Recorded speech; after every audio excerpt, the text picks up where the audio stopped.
One, two, three. Good day, everybody. It's a Thursday morning out here in Stirling again. We're back at our precision canola plots. So just want to give you a quick update on how things are going. Everything's pretty kind of getting into that maturity ripening stage. There's not a lot of treatment differences to see at this point, but just kind of wanted to point out a few things for you. So I'm standing in our planter low, so 160 seeds per acre with the planter on 15-inch rows here.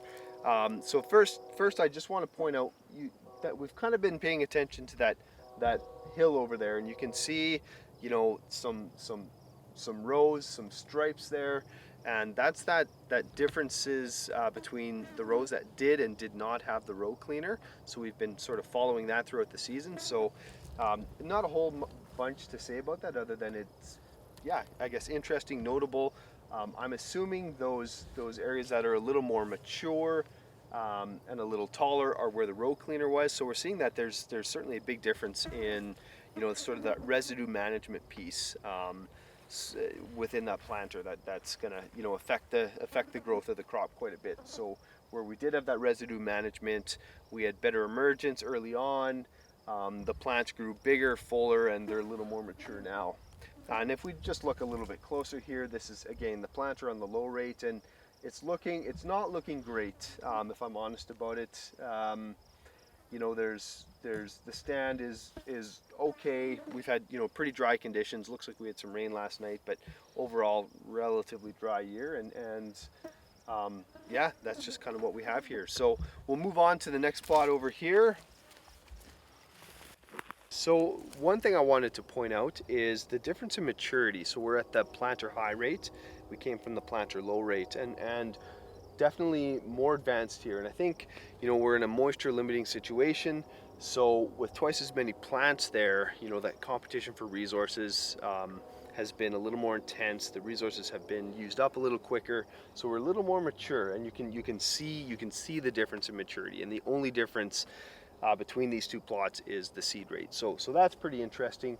This treatment looks actually pretty good. That higher seed rate kind of is a bit of a buffer against some attrition, some of the drought and everything. So, given the conditions, I'd be pretty happy with this. So this is 320 seeds per acre on the planter. So then we can kind of move on to our air drill plots and take a look at those right away here.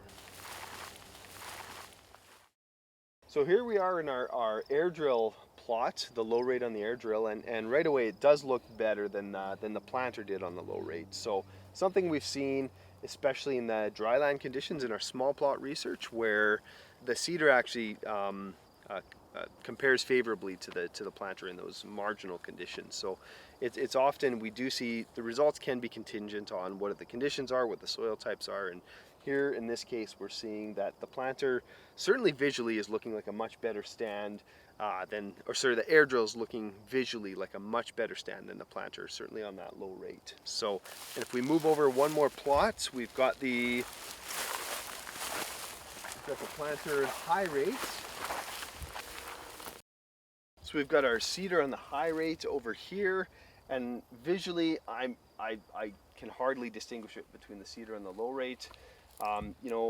Dry conditions, nothing's looking great, but yeah, we've got a pretty good stand here again with the air drill. So I imagine in a few weeks we'll be thinking about harvesting this. It's kind of getting to that stage. So yeah, so stay tuned to Farming Smarter, and we'll be sharing results after harvest.